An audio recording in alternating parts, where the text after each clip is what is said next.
A determinist has endless questions for a free willer. Maybe you can answer. Where and how would an outside agent of free will, or ghost in the machine, or soul, interface with our human form? Why and when would our normal brain functions stop and free will take over and animate us and form our thoughts? We clearly do not get to freely choose how and when our free will gets interfaced. So we don't choose, like, okay, now I want to have free will, and now I don't. It's got to be on its own autopilot somehow. If we did, then we would already know the answers to these questions. The soul would need a mind of its own, would it not? Isn't that another feedback loop? How else would it be able to work for us? If the free will agent chooses its own method of interfacing with our deterministic neural network, why would this be considered free? That sounds more like control. Anyone want to comment on that? I could, but I don't want to be the only one talking here. Not yet. Okay. Okay, so here's where we talk about indeterminism, and instead of just reading the whole thing, I'll just kind of say quickly what I think. Supposedly the fabric of the universe is this quantum foam. It's just like the bottommost basement level of the universe is quantum indeterminism. So whether it's random or not, we don't really know. There could be like another outside causal thing causing these to just appear indeterministic and random. Who knows? But there's really no denying there's something going on. It's really weird, indeterministic. It's called quantum physics, quantum mechanics, quantum particles, quantum foam. Okay, a lot of people use that as, like Tim said, a back door. I'm calling you out. Okay. I'm not alone. By the way, I do have at least a couple people here that agree with most things I'm saying.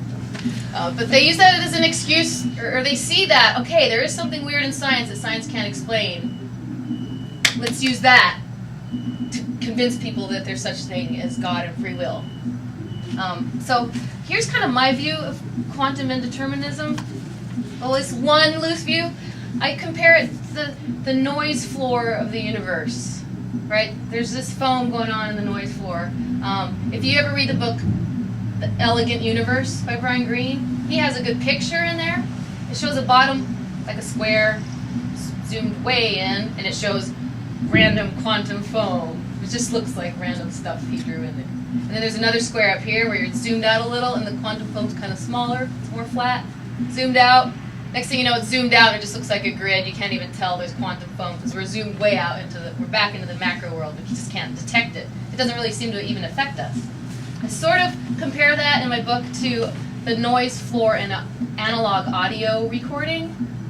It's absolutely impossible to record music in an analog way, even digital, without some kind of a noise floor. Just because the nature of the electronics that we're using always adds a noise floor. So what we do as musicians is we record the music as loudly as possible before it saturates, so that the noise floor, which is always just a constant level that just has to do with the electronics, is just way down here. So a really pristine, good analog recording, even the person with the finest tuned golden ears cannot detect the noise when they're listening to the music. You just can't hear it. It's so buried. The loudness of the clean audio signal blasts through the noise, in other words. So, and then I liked when you brought up Newtonian physics, that actually kind of reminded me of something else. I'm not talking about noise now, but I'm just talking about something else. The kind of chaotic influence that gravity wells have on each other. It's super, super, super complicated. It's basically a reflection of matter, so it's just as complicated as matter, and even more so because gravity wells interact. If you have a spaceship and you just put it out into space and nudge it, it's going to go kind of crazy in what appears to be almost random, totally unpredictable, riding the interactions of the gravity wells. But what we do is we put a rocket on it with a mapped trajectory. We blast through the noise of basically chaos theory that's really going on out there. See what I mean? So quantum indeterminism, way down in the basement. We're up here, we're moving, we're huge and we're big and we're fast, and we just don't notice it. And then, But there are effects that you can tell at the actual level, at the macro level, that couldn't happen unless you have a quantum interpretation of a model for that behavior.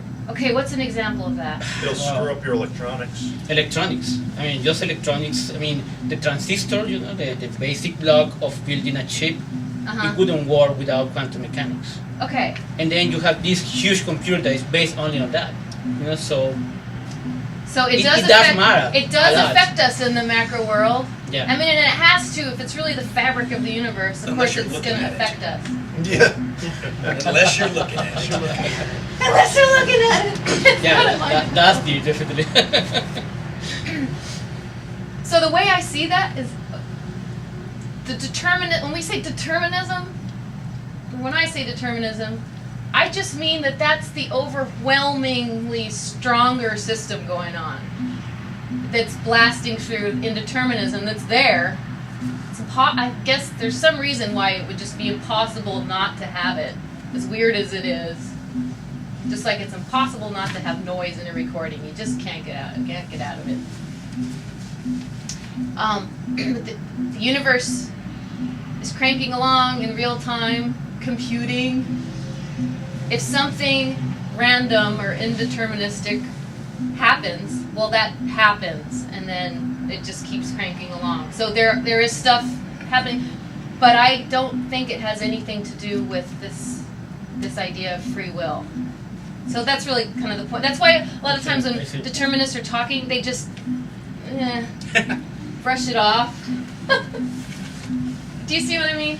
Yes. Okay. Yeah. I don't agree, but I see what you mean. I mean, Well, I hope everyone doesn't agree. Otherwise yeah, I it's gonna mean, be fun. that would be the point. Otherwise there'd be no point in writing a right? book. Yeah, exactly. Yeah. Okay, to that I need to drink.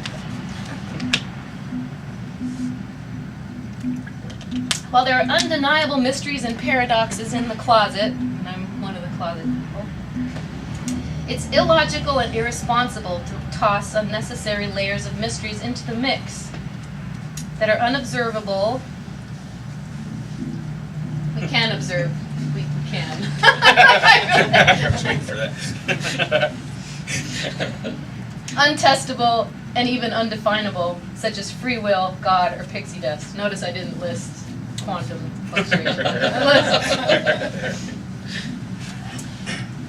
Indeed, the logical conclusion for a determinist is to assume that the universe is deterministic right down to our thought patterns, and then I say here, except for quantum indeterminism, which might explain a few things about our thought patterns, but no determinists call it free will. And the determinist does not let that sway one moment of their free, feeling, conscious daily life. A free willer would call it a disconnect, right? A free willer would think that a determinist is kind of disconnected somehow. How can you you don't think so? Not necessarily. Okay, good. But a lot of people I've talked to think that. How can you think morality has any meaning, and how can you live your life when you know you're just a robot down here on this level? For some reason, I think it's a beautiful thought. I actually find it empowering. It's worth noting the positive attitude of a determinist who points out that morality has always tended towards good, although it has been a very bumpy curve, like a very gradually positively trending stock market.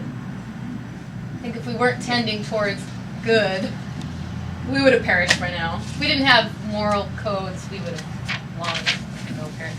Moral codes come about in almost every civilization. Precisely the reason morality tends towards good and not bad is because humans evolved an instinctual balancing act of self-interest and cooperation that tends to lead to good outcomes for all involved. And by the way, I talk about that a lot in my economics chapter. It's called Liberty chapter. Over the millennia, observing this phenomenon more often than not led to the desire to continue that good behavior, and the cycle continued. Morality is as legitimately a part of nature as galaxy formation, tectonic plate shifting, bird migration, the stock market, or weather patterns. As cold and heartless as this may sound, be patient, grasshopper. There's another level that we must think about in terms of morality, and that is our day-to-day superficial perception in the macro world. This seems to be the only level that free willers want to speak on when having this discussion, and I mentioned that before. It's the level where our consciousness cascades, where feelings and wants and morals actually play out. But this level of speaking is actually totally meaningless in a discussion about true determinism. We all agree that on this top level, it is the way it is.